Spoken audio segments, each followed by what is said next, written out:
isang mapagpalang hapon sa inyo lahat. Pagbabalik na naman natin pagbablog. Yan, for today's video, topic naman natin itong mga waybis natin.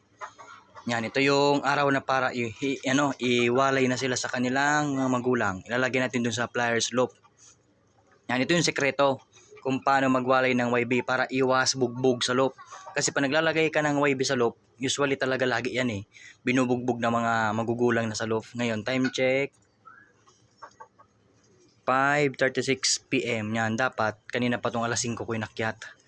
Yan, ngayon iakyat natin dun sa loop ngayong hapon para iwas bugbog.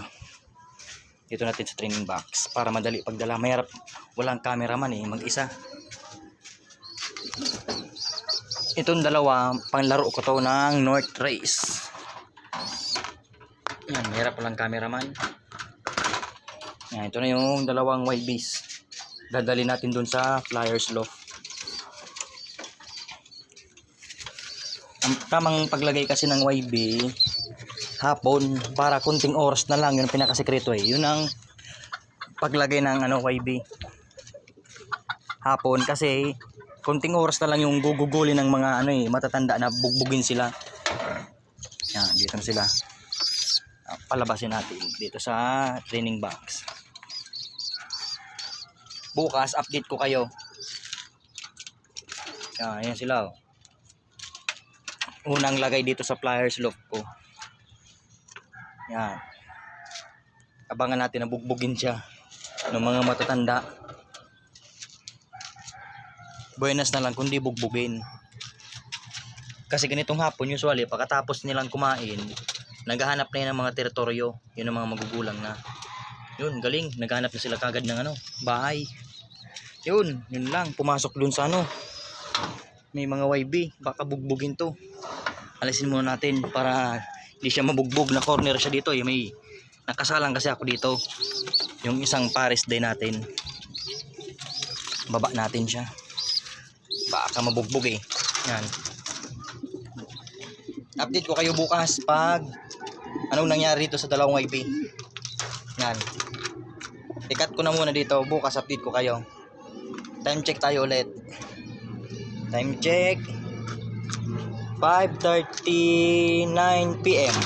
Isang pagpalang umaga sa inyong lahat. For today's video, ito yung update naman natin sa YB inakyat natin doon kagabi. Kagabi kahapon sa loop. Time check tayo.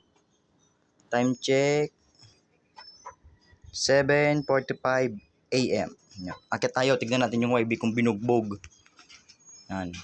Diretso tayo magpapaluply tapos papatuka ng mga stock loop natin. Stock breeder. Nabubulol pa. Yan, ito yung mga stock breeder natin. Tapos ito yung YB.